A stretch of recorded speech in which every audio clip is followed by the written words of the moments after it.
Notre enquête à présent sur ce que l'on pourrait appeler les filous du net. Ils nous proposent de l'aide dans certaines démarches administratives et ils en profitent pour nous soutirer de l'argent à notre insu. Souvent, il s'agit d'abonnements cachés.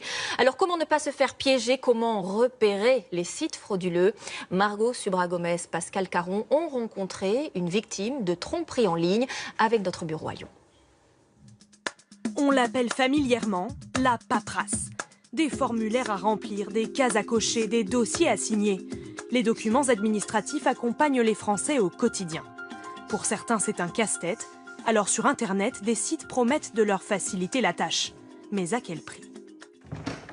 Pour vendre sa voiture d'occasion, Patrick Chaussinan avait besoin d'un certificat de non-gage.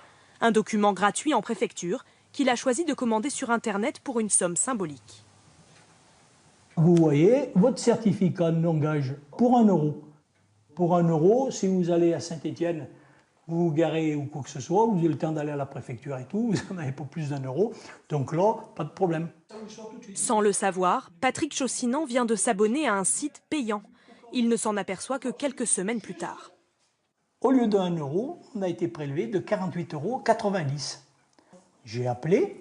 Et on m'a dit, ben monsieur, il fallait dire sous 3 jours de vous faire désabonner. Un abonnement caché. Ce n'est pas très honnête, mais pas illégal pour autant.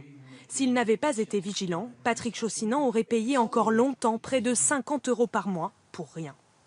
Parce que maintenant, je peux vous dire que quand je vais sur un site, je lis de A à Z leurs conditions. Parce que bon, quand vous vous faites avoir une fois, vous n'avez pas envie de vous faire avoir 2 fois.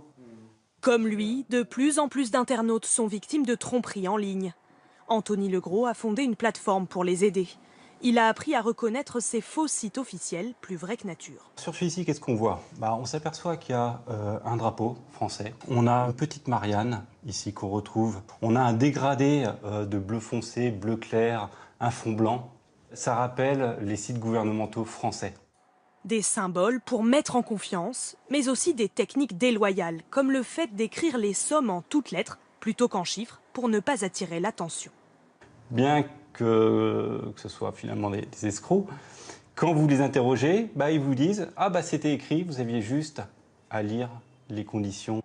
Les filous du net ont donc pensé à tout. Et parfois ils sont bien loin d'ici. Un simple clic sur les mentions légales et l'on découvre que le site est hébergé à Hong Kong. Très malin et presque insaisissable. Face à eux, les services de l'État ont bien du mal à appliquer des sanctions.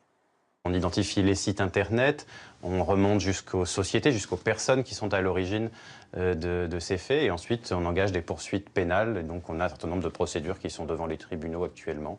Pour l'heure, aucune condamnation n'a été prononcée. Seule la vigilance des internautes peut permettre de diminuer ces pratiques. Pour vos démarches administratives, privilégiez les sites dont l'adresse se termine en .gouv.fr. Vérifiez les mentions légales du site. Enfin, assurez-vous que les tarifs sont clairement indiqués. Cette prudence devra s'exercer au quotidien. Une loi sur le numérique promulguée il y a quelques semaines entend multiplier les démarches administratives sur Internet dès 2017.